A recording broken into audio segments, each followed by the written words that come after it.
முன்னாடி சவுதி அரேபியாவில் பேசிட்டு ஜெத்தா விமான நிலையத்துல வந்து நான் உட்கார்ந்திருக்கேன். சென்னையை சேர்ந்த 3 மாணவர்கள் என்ஜினியரிங் படிச்சுட்டு, நல்லா கேட்டுங்க, என்ஜினியரிங் படிச்சுட்டு அங்க இருந்து வர்றான். என்ன பார்த்துட்டு, சார் நீங்க தானே கலிமூர்த்தி? ஆமாண்ணா. உங்களோட ஒரு செல்ஃபி எடுத்துட்டேன். எங்க சவுதி அரேபியால எப்படி இருக்கும் தெரியுமா?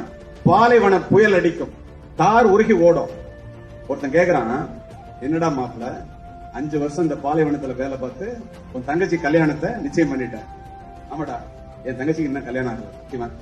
உடனே அவன் சொல்றான், கடைசி நேரத்துல எங்க அப்பா என்னடா பண்ணுவாரு, அவர்கிட்ட காசு இல்ல, எதுக்காக வேலைக்கு போகணும்னு சொல்றேன். அப்போ நான் அந்த பாலைவனத்துல வேலை பார்த்து கொஞ்சம் கொஞ்சமா பணம் அனுப்பிச்சு என் தங்கச்சி கல்யாணத்தை நிச்சயம் பண்ணிட்டாரா, அதுக்கு தாண்டா போறேன்.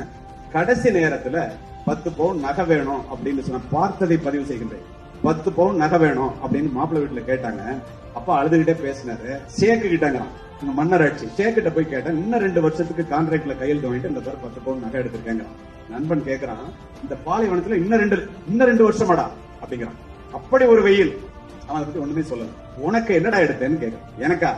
இந்த பொருள் நல்லா இருக்குண்டா, பணம் கூட, எவ்வளவு கஷ்டப்பட்டு சம்பாதிக்கிறாங்க, எனக்கு ஒண்ணும் எடுக்கலடா, எனக்கு ஒண்ணும் வேண்டாம்டா, இந்தியாவில போய் ஒரு 100 ரூபாய்க்கு சட்டை வாங்கிக்கலாம், கல்யாணமே நம்ம கல்யாணம். நான் முதல்ல அவனை தட்டி கொடுத்து முதல்ல கேஷுவலா உட்கார்ந்தவன் இவ்வளவு நல்ல பிள்ளையா இருக்கிறானேன்னு சொல்லி பிளைட்ல கூப்பிட்டோன்னு உள்ள போயிட்டான். உள்ள பிசினஸ் கிளாஸ் எக்கானமி கிளாஸ் பேச முடியல, பிளைட் வந்து இறங்கிடுச்சு. நான் லக்கேஜ் எடுத்துட்டு வெளியில வந்தேன். இந்த பையன் எனக்கு முன்னாடி லக்கேஜ் எடுத்துட்டு போறான். போகும்போது ஒரு வயதானவரும் ஒரு பொண்ணு அங்கேருந்து வந்து அந்த வயதானவர் அவன் அப்படியே கட்டி பிடிக்கிறாரு. அவன் அப்பான்னு தெரிஞ்சுக்கிட்டாங்க. என்னப்பா 5 வருஷம் இந்த நாட்டை விட்டு போய் ஒரு தடவை கூட திரும்ப வரலையடா, இழைச்சு கருத்து போயிட்டியடா, எல்லாம் என்னால தானடா இவ்வளவு கஷ்டம் உனக்கு அப்படின்னு அப்பா சொல்றாரு.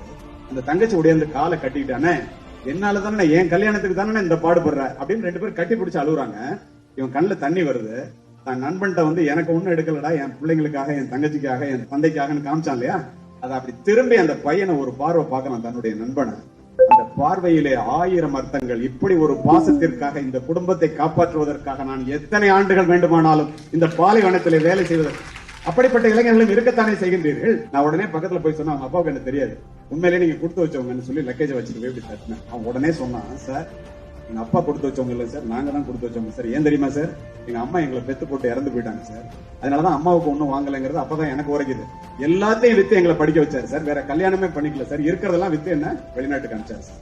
ஒரு வேலை இருந்தால் மட்டுமே உன்னுடைய தாய் தந்தையினுடைய முகத்திலே நீ மகிழ்ச்சியை பார்க்க முடியும். ஒரு வேலை இருந்தால் மட்டுமே நீ திருமணத்தை செய்து கொண்டு உன்னுடைய பிள்ளைகளை இந்த சமுதாயத்திலே சிறந்த பிள்ளைகளாக வளர்க்க முடியும்.